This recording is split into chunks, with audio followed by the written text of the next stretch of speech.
deuxième séminaire de l'Action 3 de Pégase de cette année. Donc aujourd'hui, on accueille Marie Lingard, qui est professeure ordinaire à la Haute École pédagogique du canton de Vaud. Donc Marie Lingard, elle travaille en didactique des mathématiques. Elle a deux thèmes principaux qui sont l'enseignement et l'apprentissage par résolution de problèmes et les troubles et les difficultés d'apprentissage en mathématiques. Donc elle travaille en collaboration avec d'autres disciplines et notamment dans le champ de la cognition numérique. Et vu que c'est un des buts de Pégase d'arriver à faire travailler ensemble des gens qui, en France, parfois se parlent pas beaucoup, et qu'on a quelques exemplaires dans le projet, mais pas forcément, dont deux d'ailleurs qui sont par ici. Eh bien, on est enchantés de l'accueillir et on est très content de l'entendre parler des troubles des apprentissages en mathématiques. Quels apports de la didactique des mathématiques? Bon séminaire. Eh ben, merci beaucoup, merci pour l'invitation. Juste en complément, effectivement, je vais parler de plusieurs places, on va dire.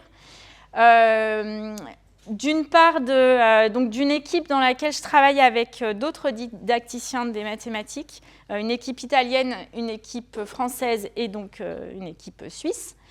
Je vous présenterai les travaux, notamment on a travaillé autour d'une revue de littérature, donc je vous présenterai cette partie-là.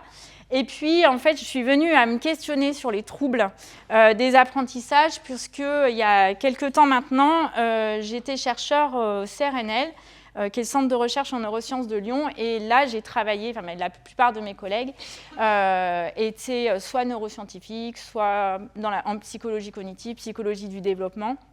Et c'est comme ça que j'ai commencé à travailler au niveau de cette interdisciplinarité et de croiser les regards, à la fois du côté cognitif et à la fois du côté didactique. Ce qui m'a fortement intéressée, et donc je continue, maintenant que je suis donc en Suisse, je continue à travailler avec mes collègues sur ces questions-là. Alors, dans la...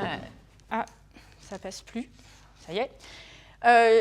Donc je vais aborder cette question des troubles des apprentissages avec l'idée de mettre en avant l'apport de la didactique, mais je vais quand même dans une première partie vous donner un peu un point de vue cognitif, mais simple autour du trouble. Je ne savais pas trop en fait ce que vous connaissiez autour des troubles, donc c'est un peu donner la définition du point de vue cognitif et puis quelques recherches du point de vue cognitif autour des troubles des apprentissages. Dans une deuxième partie, je vais m'intéresser à comment le domaine des Mathematics Education au niveau international traite ces questions des troubles des apprentissages en mathématiques.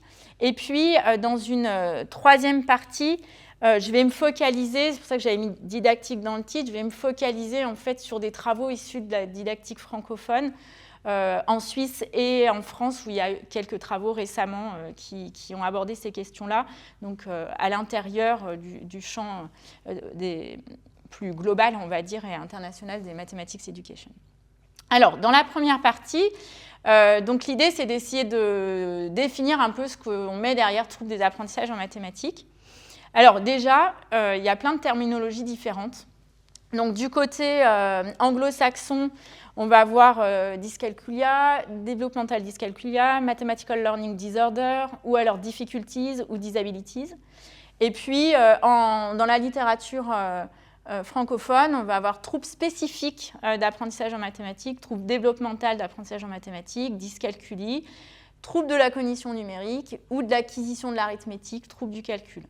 Alors, j'ai regroupé là, sous ces différentes terminologies, d'un côté, troubles des apprentissages en mathématiques, et puis de l'autre côté, ce que je vais appeler MLD pour Mathematical Learning Disorder / Disabilities / Difficulties. Mais je reviendrai sur ces termes parce que dans les revues de littérature, on voit bien qu'il y a aussi des courants. Par exemple, du côté américain, on va plutôt utiliser disabilities, alors que du côté européen, on va plutôt utiliser difficulties. Et parfois, pour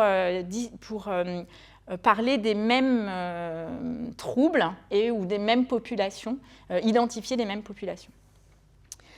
Alors, une définition, donc c'est un trouble neurodéveloppemental qui est dû à un dysfonctionnement cognitif.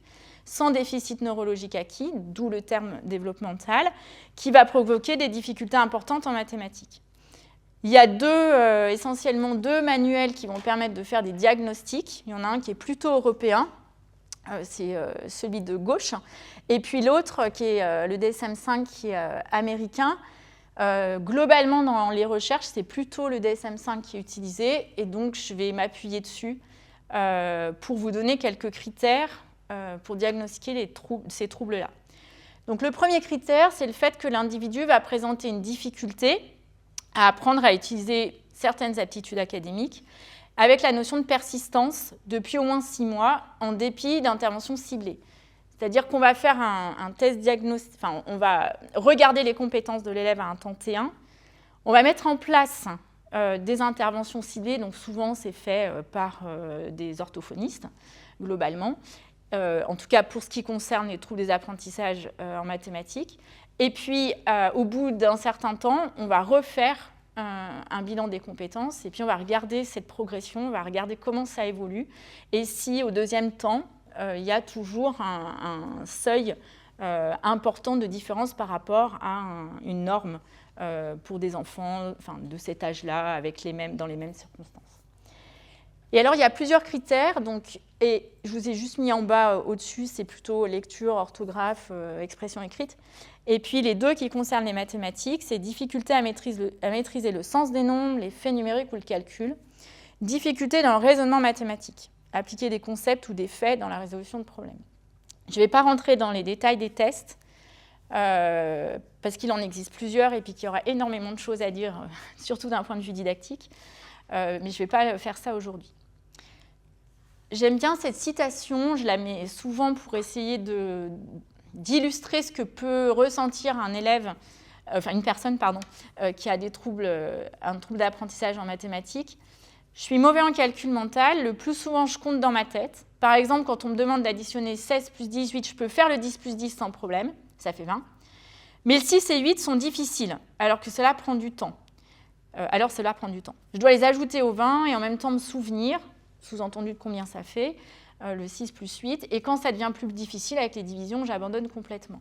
Alors, ce n'est pas du tout représentatif. Simplement, ce qui m'intéresse là-dedans, c'est de voir qu'il y a évidemment des compétences, des choses qui savent, là par exemple le 10 plus 10, qui savent, ici en tout cas, redonner facilement, y mettre du sens à certaines notions mathématiques. Après, il y en a d'autres qui n'ont pas automatisé, et puis l'association des deux va être complexe. Il y a la question de la mémoire de travail aussi qu'il exprime ici. Et puis le fait que quand c'est plus difficile, j'abandonne complètement, c'est qu'en fait, il s'y attelle même pas. C'est qu'il ne rentre même pas dans essayer de comprendre, ou en tout cas essayer de faire le problème ici avec les divisions, ce qui ne veut pas forcément dire qu'il n'y arriverait pas du tout. Mais en tout cas, c'est coûteux pour lui de pouvoir rentrer dans cet exercice. Le deuxième critère, c'est le fait que le niveau de l'individu est en dessous de celui attendu pour son âge et va interférer significativement à la fois à l'école et à la fois dans la vie de tous les jours. Le troisième, c'est que la difficulté commence souvent durant les années d'école, mais parfois ça peut être plus tard. En gros, c'est à partir du moment où on ne va plus réussir à compenser ce dont on n'arrive plus, là où on a des difficultés. Et très souvent, c'est au début des années d'école, et puis pour certains cas, ça peut être un petit peu après. La difficulté n'est pas mieux expliquée par une déficience intellectuelle, une acuité auditive visuelle non corrigée, d'autres troubles neurologiques ou aussi une adversité psychosociale. Donc normalement, quand on fait le diagnostic, tout ce qui est lié à l'environnemental, au fait qu'il soit bien scolarisé, ou ces aspects-là doit être pris en compte dans le diagnostic, de même qu'il devrait y avoir d'autres tests neuropsychos qui doivent être faits, par exemple sur l'attention, sur évidemment le QI, etc.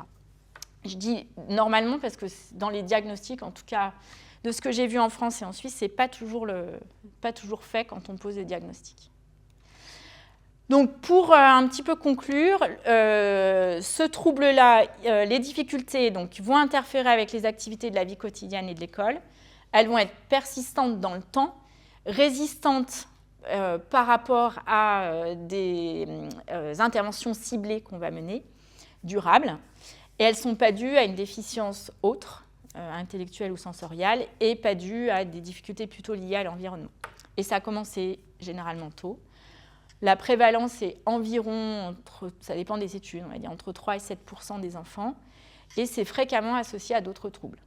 Donc, qui pourraient être, par exemple, la dyscalculie, le trouble de l'attention, la dysphasie. Ce qui aussi complexifie les diagnostics.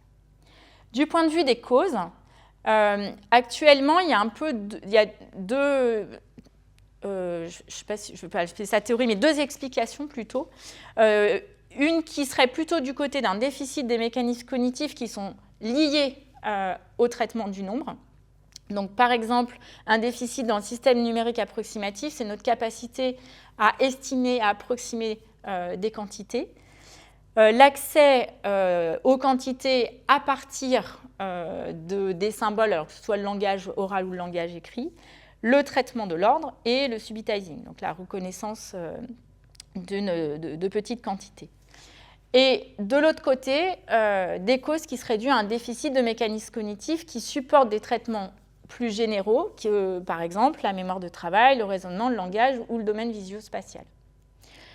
Très certainement, et c'est ce que dit Noël et Karaginakis dans un ouvrage récent, que le trouble est très probablement en fait hétérogène et que les déficits peuvent provenir à la fois de traitements spécifiques du nombre, et, enfin de mathématiques, et des mécanismes aussi cognitifs qui vont être plus généraux et que c'est pas, voilà, que ça va être entremêlé. Et donc, ce qui fait dire à mes collègues Flora Schwartz et Jérôme Prado qu'une meilleure caractérisation du trouble nécessiterait de tester plusieurs compétences mathématiques, parce que très souvent c'est ciblé quand même autour du nombre et du calcul, l'évolution dans le temps, écarter l'anxiété mathématique comme principale source de difficulté, vérifier la présence de comorbidité avec d'autres troubles et d'évaluer les capacités cognitives plus générales. Donc, ça questionne aussi, en fait, actuellement, les types de diagnostics qui sont faits, à la fois d'un point de vue médical, mais aussi dans ce qu'on trouve dans les articles. J'en reparlerai après.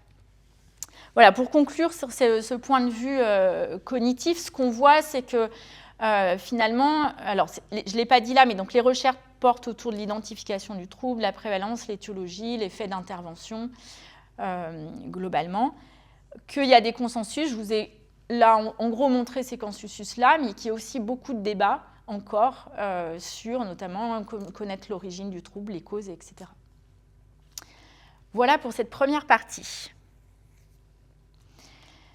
Alors, dans la deuxième partie, donc, au moment où je me suis avec les collègues, où on a commencé à réfléchir à ces questions, je me suis dit, mais en fait, qu'est-ce qui se passe du point de vue des Mathematics Education, enfin, du coup, dans mon domaine, en didactique, je n'avais pas connaissance de travaux qui s'intéressaient spécifiquement à la question des troubles.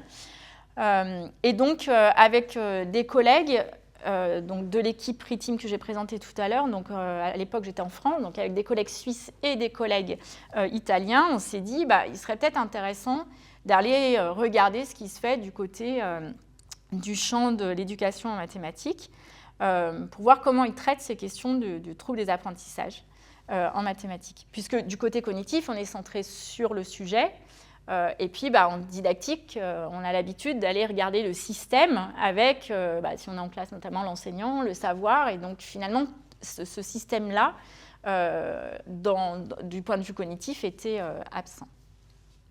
Alors, on s'est posé cette question, comment les recherches en Mathematics Education traitent la question des troubles et difficultés d'apprentissage en mathématiques. Et on a commencé au tout départ par trouver une première revue de littérature qui s'est intéressée à cette question-là. Donc, on l'a étudiée, je vais vous donner très rapidement les principaux résultats. Et puis, ensuite, on s'est dit, il faut qu'on fasse nous-mêmes ce travail plutôt sur le champ qui touche donc la didactique. Et c'est l'article qui est en dessous, là, Deruaz et al. 2020, où on a regardé c'est entre 2007 et 2021, puisqu'on a étendu depuis la publication de l'article, on a regardé en fait ce qui était publié, comment c'était traité. Je vais vous montrer sur différents critères. Et puis, entre-temps, à peu près en même temps, il y a cette autre revue, la Lambert et Tan 2020, l'autre revue de littérature qui est sortie. Donc, je vais la présenter, puisqu'après, je vais l'utiliser pour le travail qu'on a fait, nous, pour vous montrer deux, trois choses. Alors, dans la première revue de littérature, donc ils disent qu'ils regardent en Mathematics Education, ils ont pris énormément d'articles et donc ils ont analysé des critères méthodologiques. Donc dans ces articles, ce qu'ils ont regardé, ce qu'ils voulaient, c'était comment on identifie les populations des élèves dont on dit qu'ils ont des difficultés d'apprentissage en mathématiques. Parce qu'en fait, c'est quelque chose de central. On peut toujours dire « Ah, bon, on s'intéresse à ces élèves-là », mais en fait, comment on les inclut? C'est quels élèves dont on dit qu'ils ont ces troubles des apprentissages. Donc, c'est ce qu'ils ont regardé, ce qu'elles ont regardé toutes les deux. Elles ont regardé la variabilité des critères. Elles ont regardé le contrôle des facteurs non cognitifs, notamment des facteurs environnementaux, et ce qui sont pris en compte dans l'identification des élèves avec des troubles ou des difficultés, et les contenus mathématiques sur lesquels portaient ces articles. Donc là, en termes de résultats, ce qui a été apparu, c'est qu'il y a une variation importante dans les méthodes pour identifier les participants à ces études avec des MLD, Mathematical Learning, du coup des fois Difficulties, des fois Disabilities. Notamment, ils prennent des critères différents. Il y en a qui prennent les 20% les plus en difficulté sur un test à une classe d'âge. Il y en a d'autres qui prennent que les 10%. Il y en a qui vont même jusqu'à 30%. Donc ça, c'était des éléments. Puis quels tests on utilise également. Donc là, il y a une grande variabilité, ce qui questionne sur le fait qu'on s'intéresse bien à la même population. Ensuite, elles ont vu une focalisation sur les problèmes arithmétiques, du point de vue des contenus mathématiques, et des élèves de niveau élémentaire, plutôt entre, on va dire, 7 et 10 ans. Et un manque de prise en compte des différences démographiques, ce qui peut masquer des causes non cognitives. Donc, par exemple, c'était très peu pris en compte de regarder si la question du langage et des compétences du point de vue du langage, par exemple, ça ne s'était pas toujours regardé. Le statut socio-économique n'était pas forcément aussi inclus. Voilà, donc ça, c'est des éléments qui, du coup, d'un point de vue des Mathematics Education, étaient manquants. Enfin, en tout cas, si on veut le regarder de ce point de vue-là, semblait manquant dans ces études. Donc ça datait de 2016. Donc à partir de là, nous, on a fait notre étude de notre revue de littérature, mais je vous présente d'abord celle-ci, donc le travail a été fait à peu près en même temps. Ce que je trouve intéressant dans celle-ci, ils sont intéressés à se dire, est-ce qu'il y a une différence sur la manière dont on fait de la recherche avec des élèves sans difficulté et des élèves avec des troubles et difficultés d'apprentissage dans le champ des Mathematics Education. Donc, ils ont regardé du point de vue de la méthodologie, des participants, du domaine mathématique et de l'orientation théorique de ces recherches. Donc, selon ces différents critères-là, donc je vais pratiquement tous les passer en revue. Donc, ils ont regardé, en tout au départ, ils ont 2477 articles qui portent sur l'enseignement et l'apprentissage des mathématiques. Parmi ces articles-là, il y en a 16% qui portent sur des élèves avec des troubles d'apprentissage en mathématiques. Alors, ils ont regardé dans des journaux à la fois en Mathematics Education, à la fois dans les journaux éducation spécialisée en mathématiques. Et puis le troisième, je ne me souviens plus, je l'ai écrit là. Après, des journaux plus spécialisés, par exemple, sur les mathématiques. Et donc, ce qu'ils ont repéré, c'est que dans ces 16%, il y en a 3/4 en fait, qui sont issus, ces recherches sont issues de journaux qui sont plutôt Special Education ou Psychology Journals, et très peu qui sont du côté Mathematics Education. Ce qui est en fait une proportion inverse des 84% qui sont ici des recherches qui s'intéressent à l'enseignement et l'apprentissage des maths. Alors, du point de vue de la méthodologie, donc en bleu, vous avez les articles qui s'intéressent à des élèves sans troubles et en rouge avec les troubles. Et donc, on voit qu'il y a une différence sur le fait que les articles qui s'intéressent aux élèves avec des troubles sont plutôt avec une méthodologie quantitative, alors que quand ce n'est pas les élèves avec des troubles, en fait, on a à peu près c'est à peu près pareil, les recherches avec des méthodologies quantitatives et avec des méthodologies qualitatives. Et on a très peu de recherches, finalement, qui portent sur des élèves avec des troubles, avec des méthodologies qualitatives. Et puis, les méthodes mixtes, c'est très peu dans les deux cas. Indéterminé, c'est quand c'était difficile à pouvoir qualifier la méthode qui était proposée. Donc là, on voit déjà un élément de distinction, et en fait, c'est en cohérence avec... ah oui, je ne vous avais pas mis ça. C'est en cohérence avec le domaine académique, en fait, des revues qui sont sélectionnées, puisque du côté des élèves avec troubles, on est plutôt du côté de l'éducation spécialisée, et en fait, dans l'éducation spécialisée, on va plutôt avoir une approche clinique qui va être proche, en fait, qui va utiliser plutôt ces méthodologies quantitatives. Et donc, justement, non, c'est après. Alors, je reviendrai après sur l'orientation théorique. Donc là, simplement pour voir qu'on est aussi beaucoup plus sur l'école élémentaire, enfin, on revoit ce résultat sur l'école élémentaire pour les élèves avec des troubles, alors que pour les élèves sans les troubles, c'est un petit peu plus varié. Et ce qui nous a aussi interpellés, c'est la place des enseignants. Donc, on questionne très peu, en fait, le rôle de l'enseignant ou les pratiques enseignantes quand on s'intéresse aux élèves avec des troubles. Ça va de pair avec le fait que très souvent, ce n'est pas fait en classe, et en fait, c'est fait en laboratoire ou alors dans des conditions où il n'y a pas forcément l'enseignant. Ça, c'est sur le domaine mathématique. Donc, ce que vous voyez en rouge, là, la barre à 38%, c'est les nombres et les opérations. Et donc, les autres domaines mathématiques sont très, très peu étudiés pour les élèves avec des troubles. Ça, on le reverra encore tout à l'heure. Et puis, oui, il y a le problem solving. Et quand on met problem solving ici, c'est des problèmes arithmétiques verbaux. Voilà. Alors, oui. Donc ça, c'est selon l'orientation théorique. Donc en dessous, vous avez plutôt une orientation proche des recherches médicales, on va dire. Des recherches qui s'appuient plutôt sur une orientation d'apprentissage behavioriste. Une formation processing, en fait, je pouvais vous mettre celle-ci, ce sera peut-être plus clair. Là, vous avez les mots-clés qu'ils ont utilisés, donc plutôt sur les fonctions exécutives ou la métacognition pour information processing. Les aspects plutôt constructivistes, socioculturels, sociopolitiques, et puis la psychologie sociale. Et donc, ce qu'on remarque ici, c'est des très fortes différences sur les orientations théoriques de ces recherches.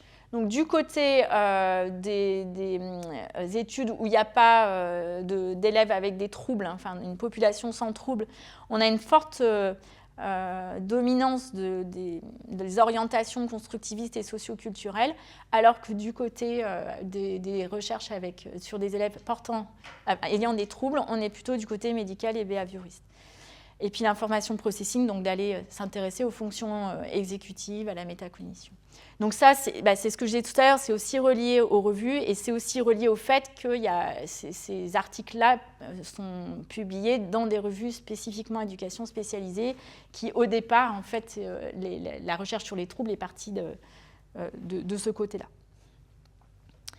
Donc ça nous a pas mal interrogé, notamment sur la place, là encore, du savoir et de l'enseignant, si je prends la perspective didactique, puisque si je mets au regard ces différences, les enseignants vont être au centre de 10% des articles du côté des recherches sur des élèves avec des troubles, alors qu'ils sont près de 38% dans les autres sans les troubles. Et puis, en fait, ce que j'ai mis tout en bas, la déficit approach, c'est que finalement, ce qu'on voit, c'est qu'on a une approche déficitaire des troubles et on va plutôt essayer de voir ce qu'ils n'ont pas ou comprendre ce qui manque, plutôt que d'essayer aussi de regarder d'autres compétences qu'ils ont ou qu'est-ce qu'ils ont et sur lesquelles on pourrait s'appuyer pour développer d'autres compétences. Voilà.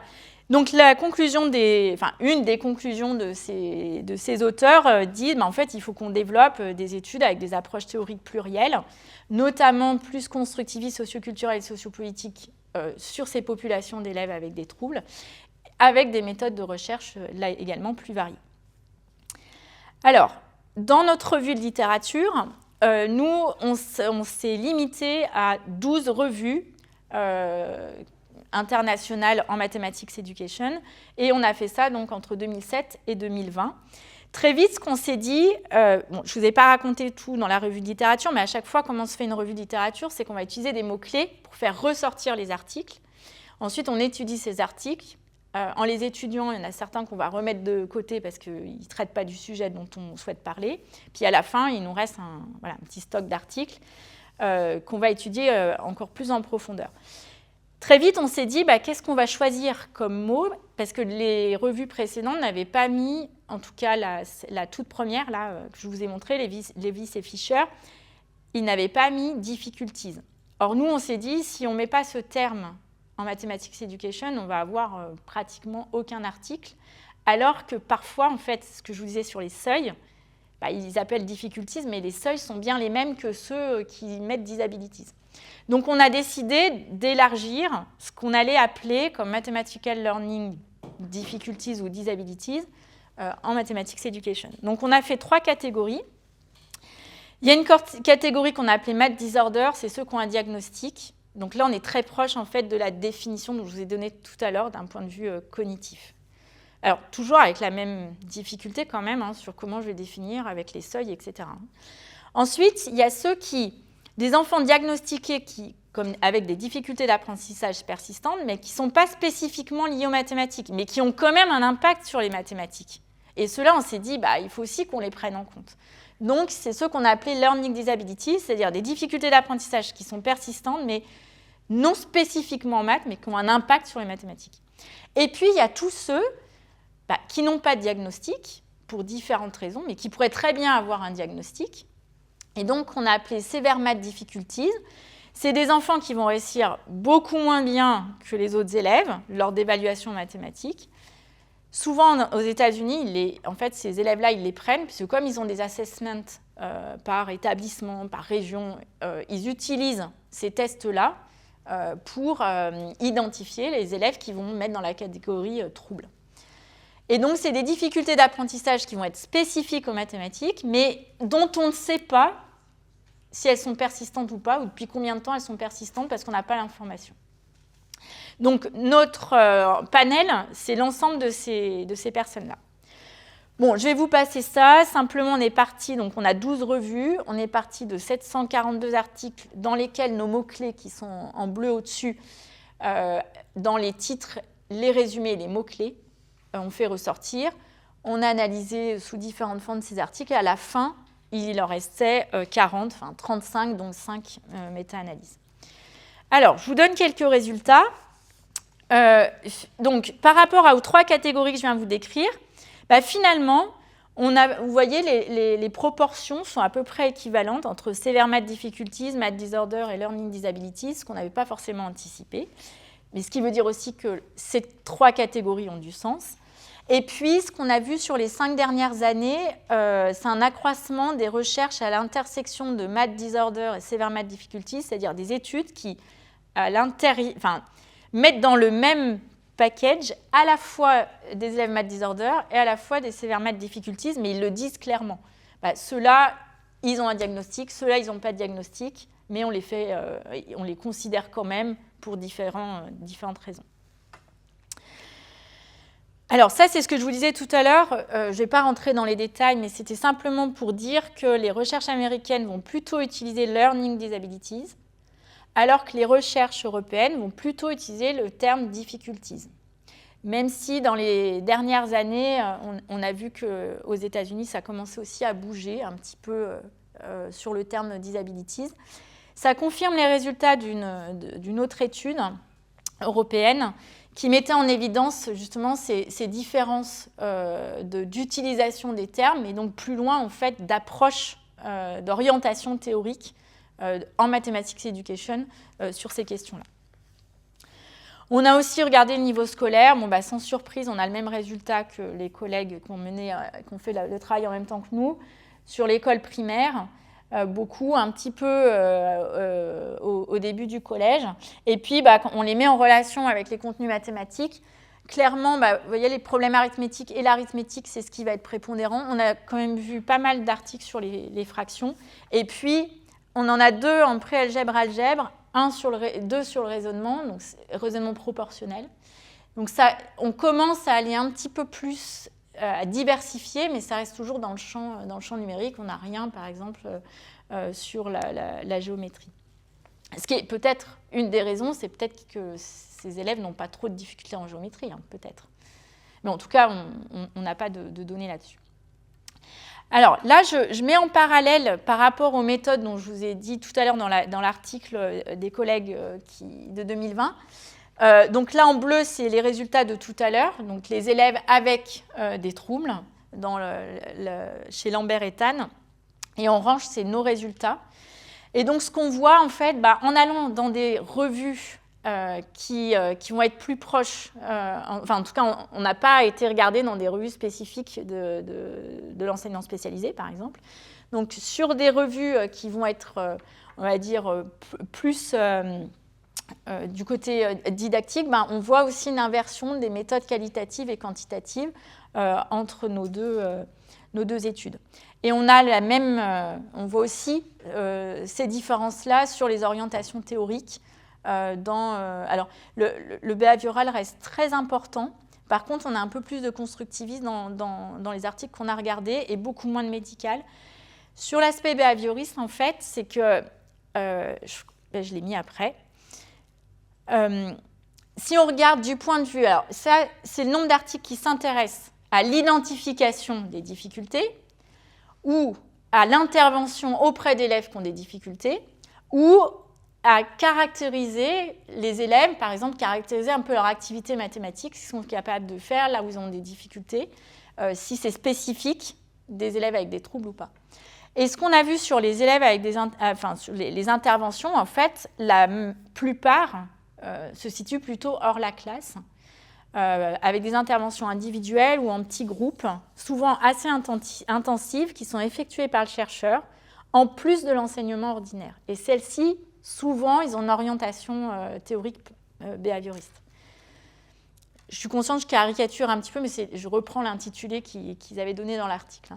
Et il y a 11 recherches qui s'intéressent, là pour le coup, dans le contexte de la classe, mais il n'y en a que 6 qui se font avec toute la classe.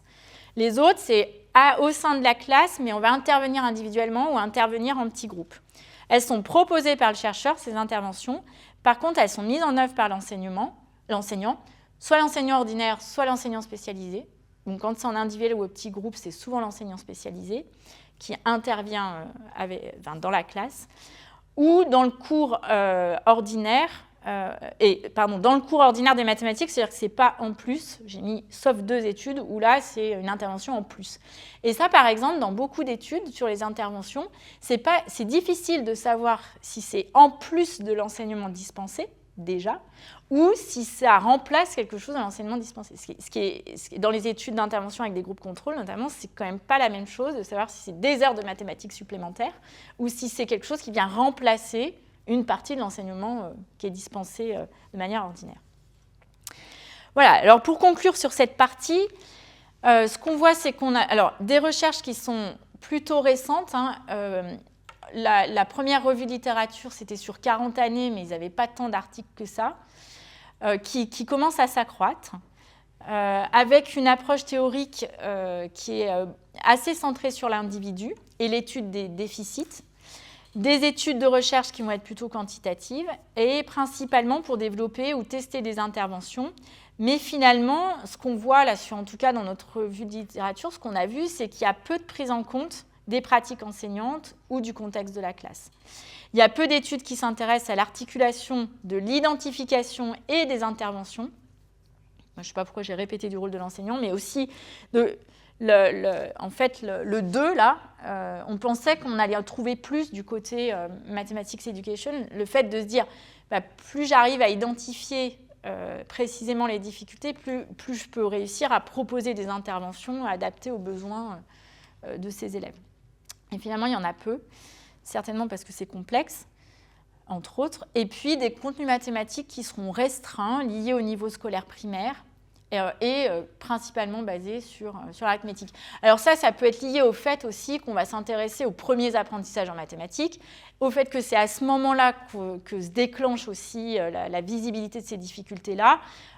Et puis, voilà, on commence à ce moment-là. Donc, c'est aussi une des raisons pour lesquelles on en a plus à l'école primaire. Voilà. Alors, ce qui nous a interrogés dans ces résultats, c'est effectivement de se dire, OK, mais elle est où la place de l'enseignement, finalement ? Et qu'est-ce qui pourrait relever de l'enseignement qu'ils ont reçu dans la prise en compte des troubles. Puisque dans le diagnostic, il faudrait... Bon, évidemment, si la personne n'a, je sais pas, raté l'école pendant un certain nombre d'années ou n'a pas fait de mathématiques pendant 2 ans, bon, ça, on va le prendre en compte. Mais finalement, la manière dont on enseigne les mathématiques, dont il a reçu les mathématiques, comment, c'est pas pris en compte dans le diagnostic parce que ce serait compliqué, mais du coup, comment on peut interroger cette dimension-là. Alors, j'aime bien cette image, mais je la mettais en formation des enseignants spécialisés, puis il y a quand même une fois quelqu'un qui m'a dit, vous vous rendez compte, c'est un peu culpabilisant. Alors, c'était pas du tout ça, évidemment, mon discours, donc je la mets plus, mais je la trouve intéressante quand même. Alors, je vous ai dit que dans cette partie, je voulais faire un peu un focus. Alors, j'ai mis didactique des mathématiques francophones simplement parce que je vais parler de recherches qui ont eu lieu en France et en Suisse, avec, je pense, par rapport à ce qu'on a regardé dans le Mathematics Education au niveau international dans notre revue de littérature, il y a, comme je vous l'ai dit, la question de l'enseignant elle n'est pas beaucoup présente, et la question aussi du savoir qui est en jeu est présente plus ou moins, on va dire. Et là, je voulais montrer des exemples où c'était un peu plus présent. Voilà le focus que je fais. Alors, le premier que j'ai mis en évidence, c'est cette envie ou ce besoin, enfin, cette possibilité, justement, d'aller sur la caractérisation des difficultés des élèves avec des troubles par rapport aux difficultés des élèves sans troubles.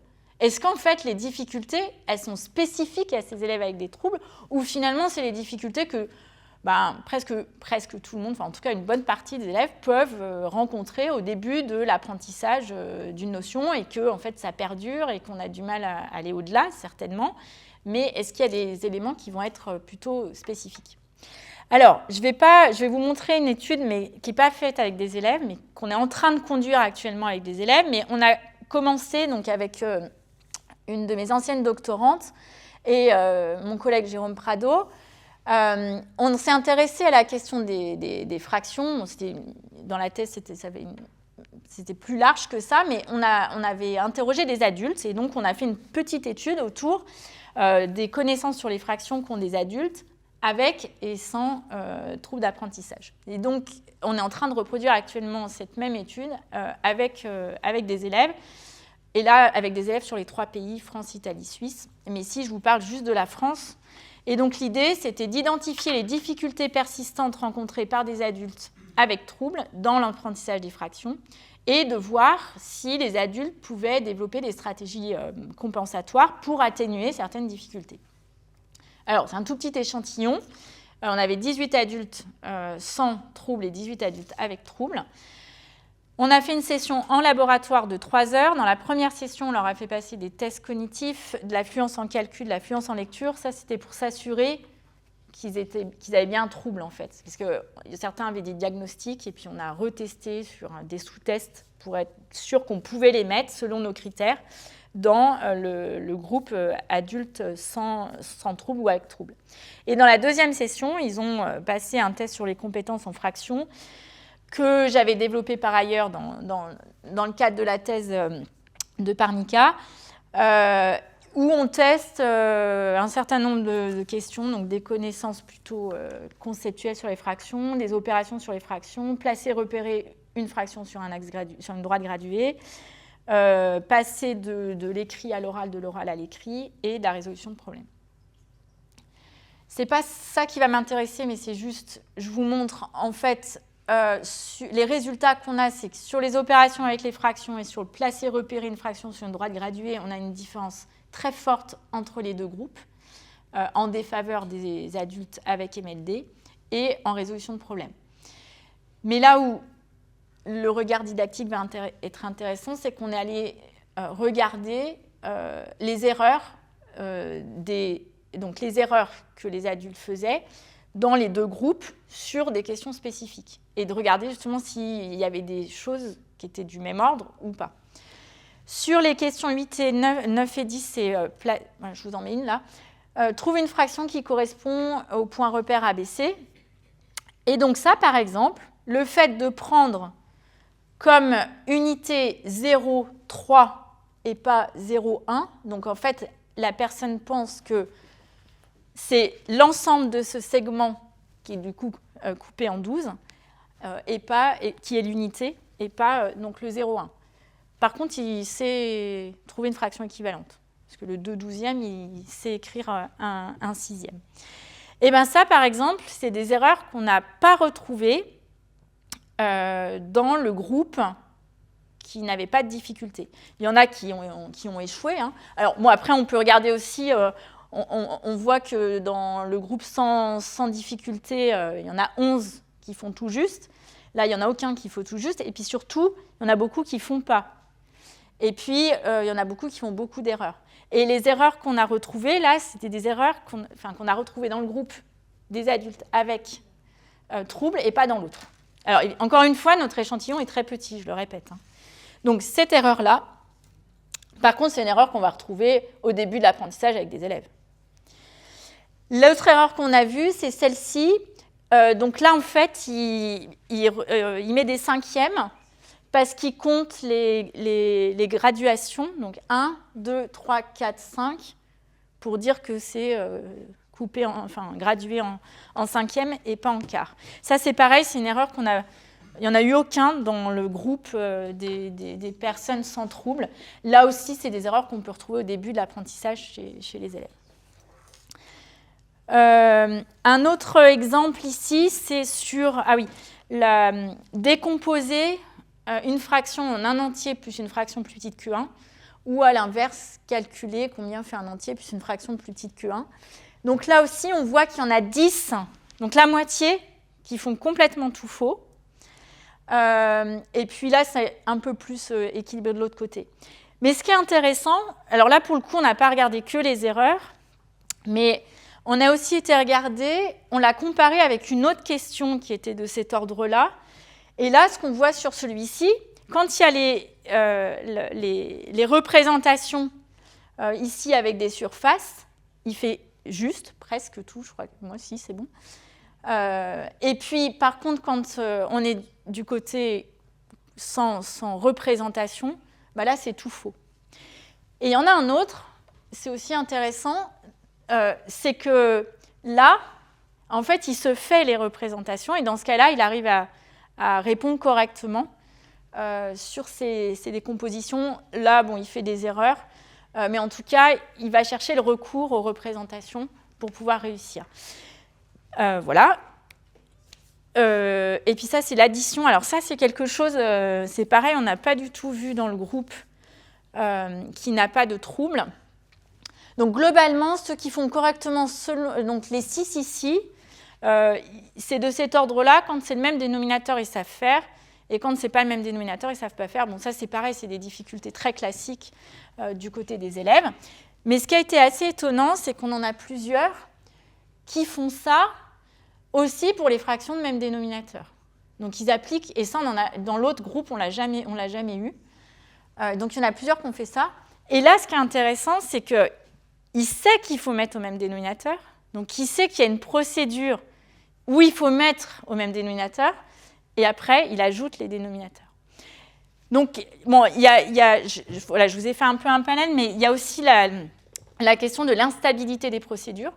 C'est-à-dire que des fois, ils vont calculer d'une certaine manière, et puis l'item d'après, ils vont faire la même question, puis ils vont faire différemment, puis ça ne va pas être juste.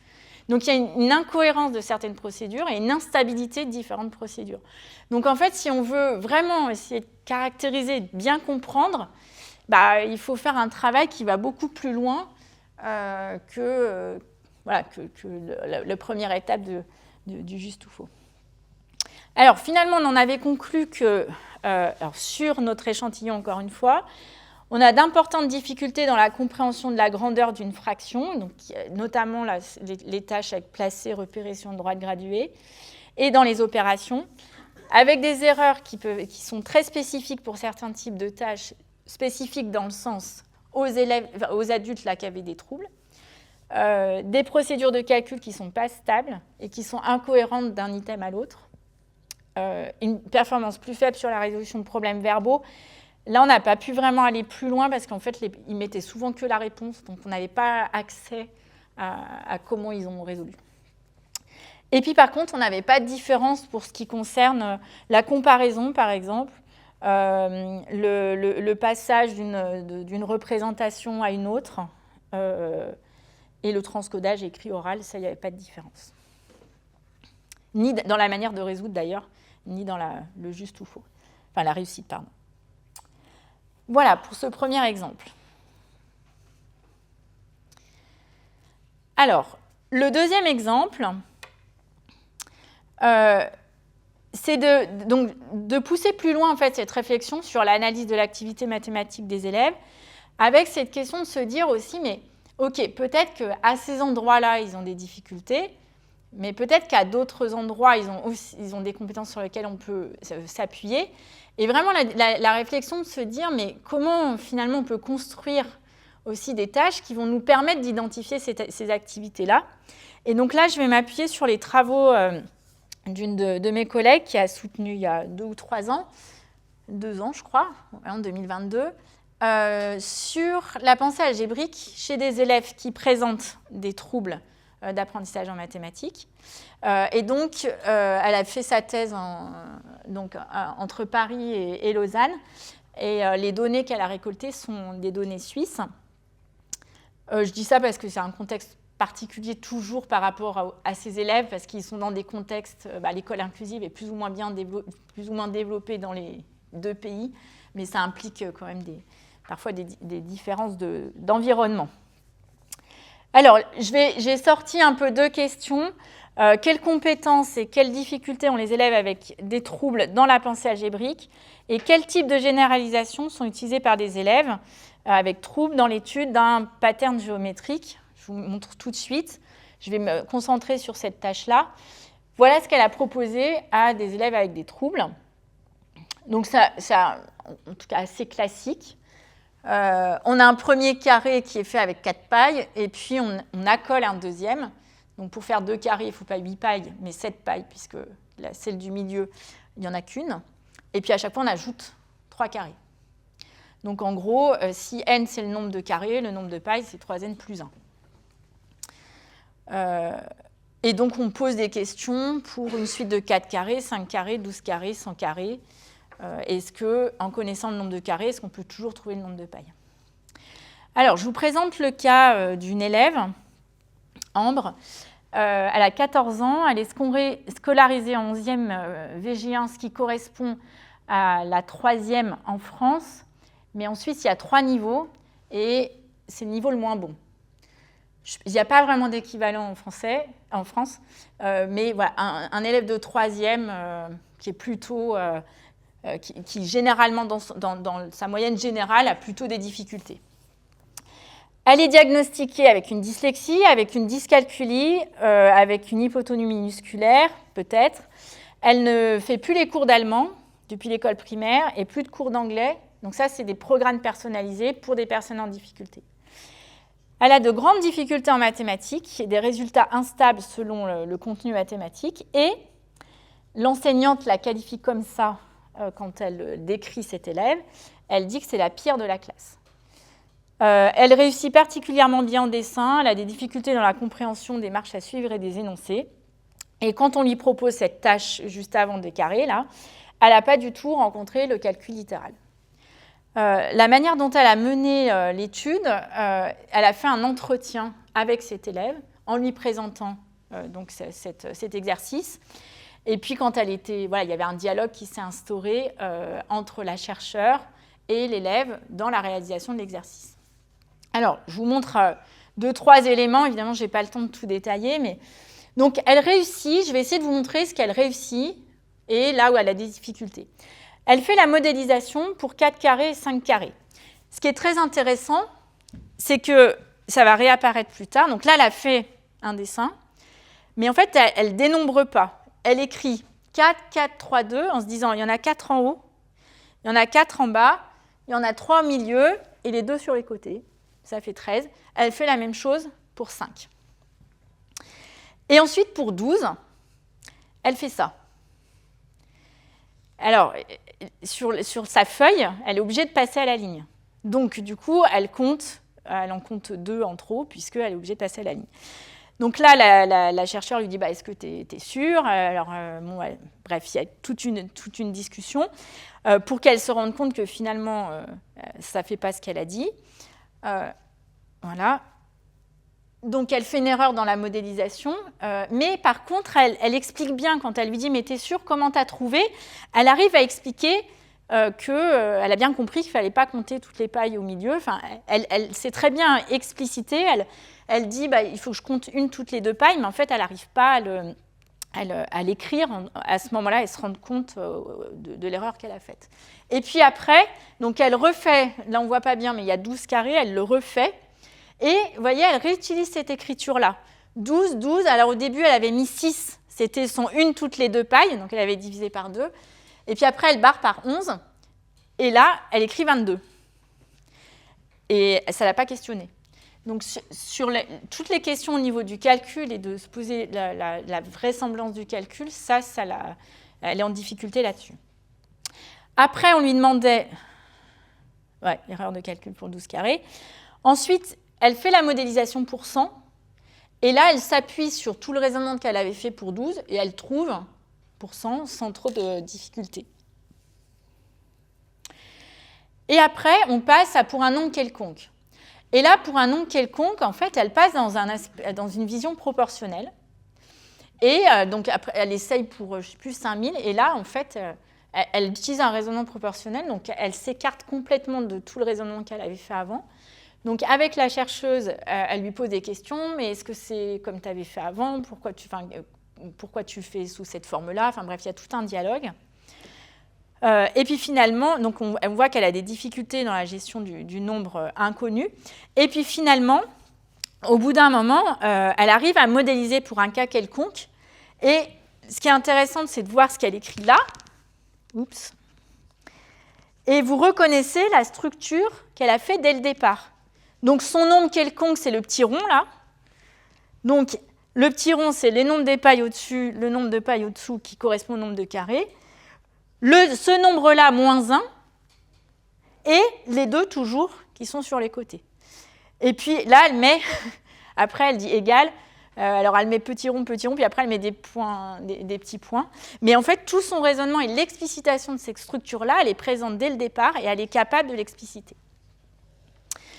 Voilà, donc là, ce que la collègue conclut, elle dit, en fait, alors elle avait un échantillon de 20 élèves, ou 18, je ne sais plus, mais petits aussi, et ce n'est pas la seule, là, c'est un des résultats les plus prégnants, mais en tout cas, il y en a d'autres dans son échantillon, des élèves qui vont montrer un raisonnement de généralisation qui va être préservé, malgré des difficultés en calcul ou en mémoire de travail.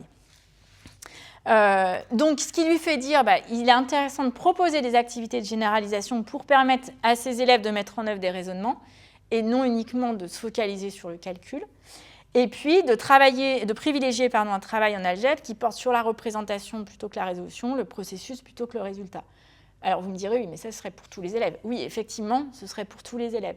Mais en fait, ce qu'on se rend compte très souvent, c'est que pour les élèves en difficulté, on va donner des choses plutôt aux procédures, à des choses à appliquer qu'on va décortiquer, et on va moins les entraîner sur ces aspects de raisonnement, parce qu'on ne les sent pas forcément capables de le faire. Enfin, en tout cas, on va dire que les enseignants ne pensent pas forcément les élèves capables de rentrer dans des tâches un peu plus complexes. Je dis les enseignants, mais en fait, la recherche va aussi dans ce sens-là par rapport à ce que je vous ai montré tout à l'heure, dans les orientations théoriques. Enfin, c'est global. Et donc, importance de donner à ces élèves la possibilité de montrer et de développer leurs compétences à ces élèves-là, notamment ici, en allant sur des activités plus ouverte et de raisonnement plutôt que de l'algèbre technique, si j'ose dire ça très rapidement. Voilà pour cet exemple 2. Le dernier exemple, je vais essayer de prendre 5 minutes encore pour le dernier exemple. Le dernier exemple, il va justement aller davantage sur la prise en compte de l'enseignement, puisque là, dans l'étude dont je viens de vous parler, c'était pas dans la classe, donc il n'y avait pas d'enseignants dans les 2 études. Et donc là, c'est vraiment une thèse qui s'est intéressée aux pratiques enseignantes, donc la thèse d'Alexandre Boems, qui a été soutenue aussi en 2022 en France. Et donc, il s'est intéressé à interroger les articulations entre les pratiques enseignantes et l'inclusion des élèves qui vont présenter, alors cette fois, un trouble de l'acquisition des coordinations, donc une dyspraxie, avec l'impact de la dyspraxie sur les apprentissages en géométrie, et des élèves qui sont équipés de matériel, il manque un S, de matériel pédagogique adapté. Donc, ce qu'il appelle matériel pédagogique adapté, pour l'élève en question, dont je vais vous présenter, c'est un ordinateur avec GeoGebra. Enfin, avec plein d'applications, mais entre autres, il y a GeoGebra et on va s'intéresser à ça. Je vous décris la situation, c'est une classe de 6e, donc avec un élève qui est dyspraxique et qui dispose donc d'un ordinateur. L'enseignant de mathématiques souhaite faire une séance autour de la construction d'un symétrique d'un point par rapport à une droite. Il donne à tous les élèves les 2 documents que vous avez là. Donc le document avec les 4 droites, ça c'est un document papier où les élèves doivent construire ces symétriques, et il donne la petite méthode au-dessus, avec l'équerre et la règle graduée pour faire le report. Et donc cet élève qui est dyspraxique, il a ces 2 documents, mais lui, il a GeoGebra dans lequel il a un fichier qu'il doit ouvrir et où en fait il y a cet exercice-là, mais juste avec le point A. Il n'y a pas ABCD. Et voilà le matériel qu'il a. Alors, ce qui se passe, c'est que cet élève ne fait rien pendant toute l'heure. Enfin, ce qui est décrit. Alors, apparemment, l'enseignant a fait des erreurs d'orthographe dans la consigne dans GeoGebra, donc il s'amuse à corriger ces erreurs-là, mais il ne fait pas de mathématiques.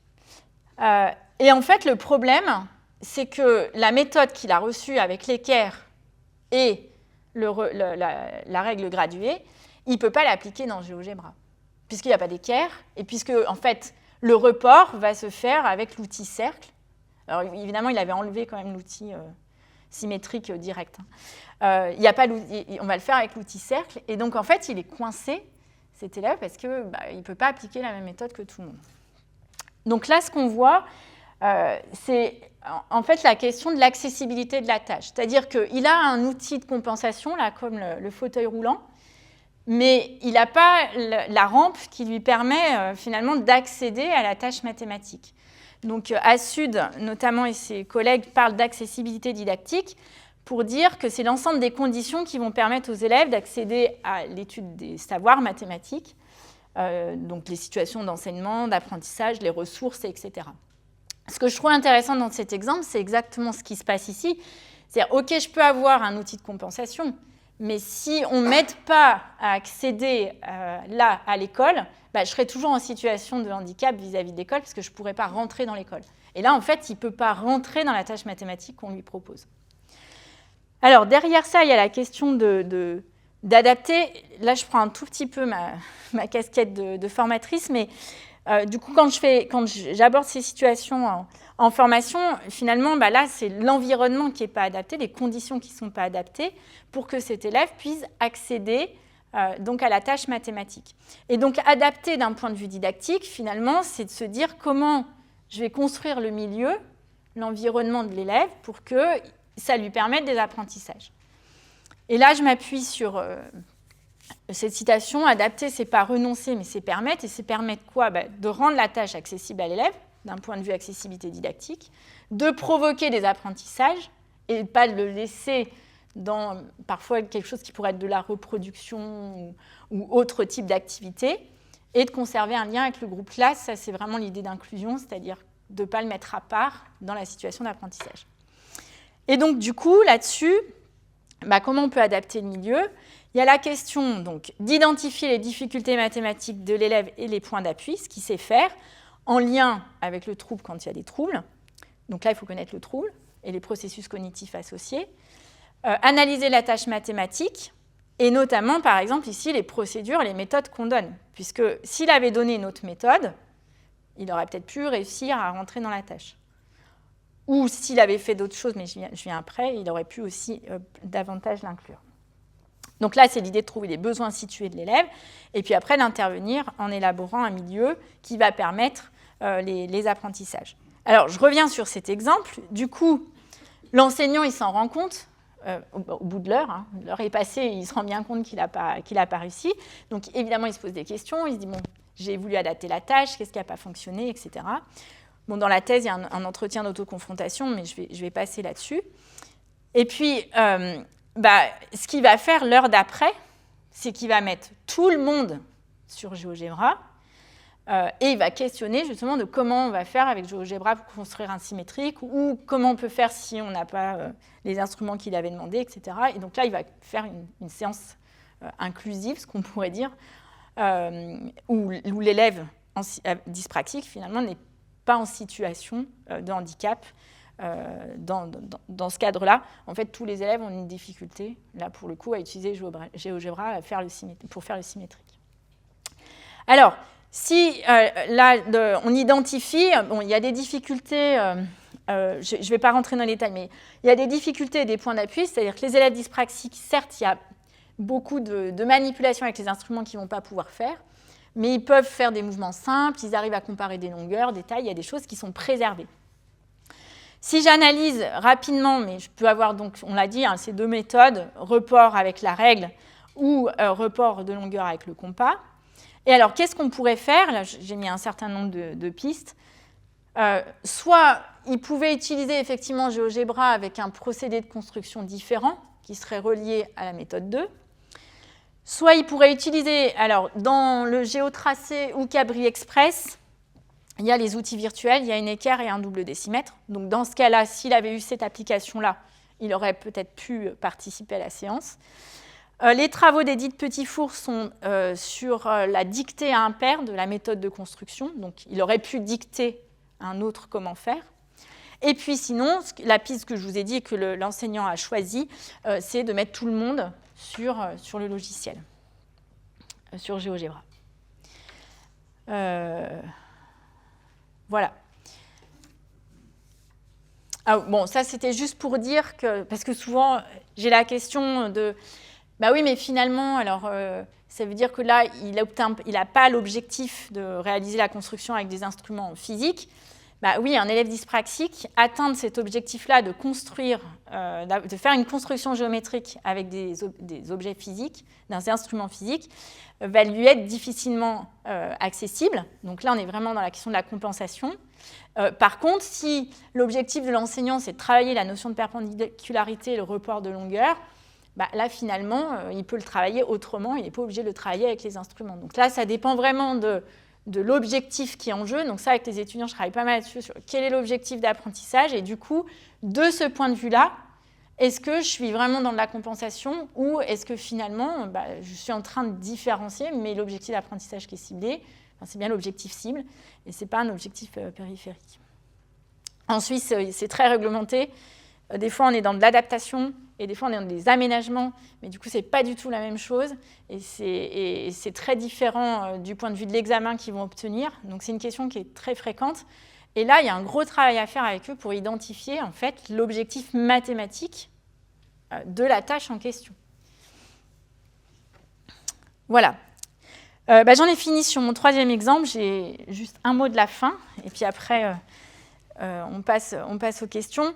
Donc, pour conclure, finalement, dans ce que j'ai essayé de vous montrer, c'est que cet apport du regard didactique permet non pas de se centrer uniquement sur l'élève, mais de prendre en compte l'ensemble du système. Et j'aime bien parler de situations de mise en difficulté avec ces notions de milieu. Bon, ça, c'est pas nouveau, hein, mais plutôt que d'élèves en difficulté, pour pouvoir justement avoir l'ensemble de ces regards-là. Et puis, le deuxième élément que je trouvais intéressant, c'est de déplacer le regard uniquement des difficultés vers aussi les compétences que ces élèves ont et sur lesquelles on peut s'appuyer justement pour développer d'autres connaissances qui, autrement, ne leur sont pas forcément accessibles. Perspective pour de futures recherches, de manière globale, pas que en Mathematics Education, mais justement là, des recherches interdisciplinaires, avec des méthodes variées, des orientations théoriques aussi plus diverses, notamment pour les recherches sur les élèves avec des troubles. Et puis, une articulation du didactique et du cognitif, ça je le relie aussi au besoin de développer des formations en appui sur des résultats de recherche, avec, dans ce que je vous ai montré sur identifier, analyser, intervenir, il y a à la fois le besoin d'avoir des connaissances sur les troubles et les processus cognitifs, et à la fois d'avoir besoin des connaissances mathématiques et didactiques pour apprécier l'ensemble du système. Voilà, je vous remercie pour votre écoute et je suis prête à répondre à vos questions.